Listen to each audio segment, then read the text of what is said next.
I sensed something was off the second I stepped into the room. The dining table had been extended, an extra leaf added, and now held 12 perfectly arranged place settings. The silverware gleamed, the crystal glasses caught the chandeliers glow like frozen droplets of sorrow.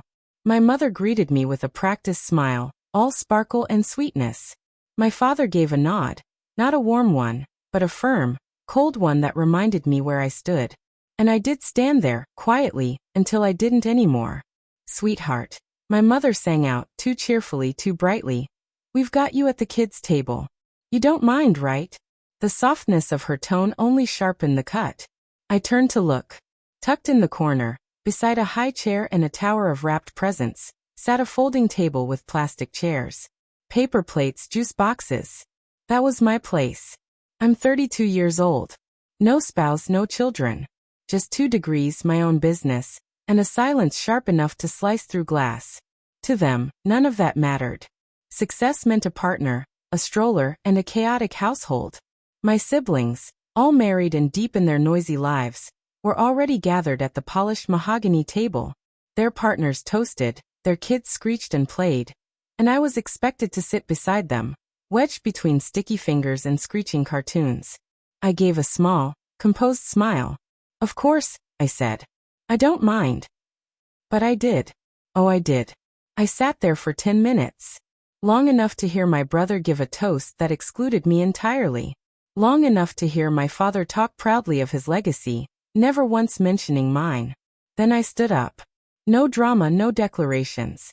Just the scrape of a chair against tile, and the click of my heels as I walked away. No one followed. No one called out. Do they even know who I am? They used to call me the quiet one. The one who never questioned the family script. I never asked why my brother's DUI disappeared while my business loan was called a gamble. I never asked why my sister's 4th maternity leave was celebrated, while my company expansion was considered selfish. I didn't question. I worked. I built. Their version of love came with baby photos and wedding albums. Mine was forged in quiet betrayals and accumulating interest. Let me show you what they didn't see. 3 years ago, I sold everything. My house, my comforts. I moved into a 1-bedroom above my office and lived on instant oats and canned food. I poured myself into building a tech firm they still dismiss as that little app. I never corrected them. I just documented everything. Last year, my father came to me. Said he needed funding for a new business idea. The banks didn't get it, he said. But I would. After all, I was always good with numbers. I agreed. Quietly. Legally. But the contract was ironclad, with terms he never bothered to read. Because what daughter would ever? The business failed last month. And yesterday, I triggered the clause. I now own 51% of my father's company. The one he built, the one named after him, the one he promised would stay with the sons. He doesn't know yet. I didn't call. I sent the legal notice to his attorney.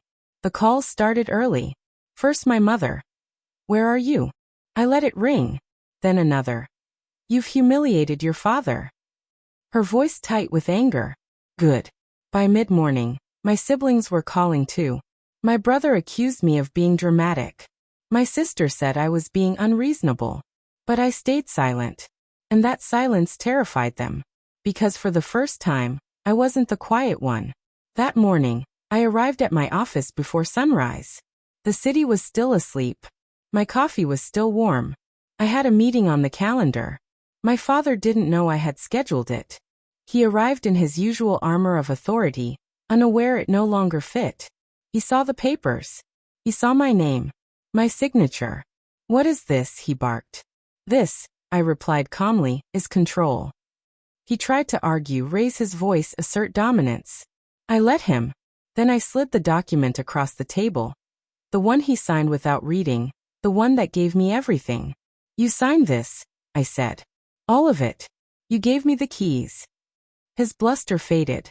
The color drained from his face. "You don't know what you've done," he said, quiet now. "No," I replied. "You don't." They raised me to stay small. To sit quietly while they passed power around the table. To clap politely while they wrote me out of the story. But I watched. I listened. And I waited. And when I moved, I didn't shout. I signed. The calls have stopped now. I imagine their dinner table looks the same, minus one chair. Maybe they say I've gone rogue, that I turned my back on the family. Let them. I've choked down enough crumbs from a table that was never mine. So I built one of my own. And now they can sit at my kids' table.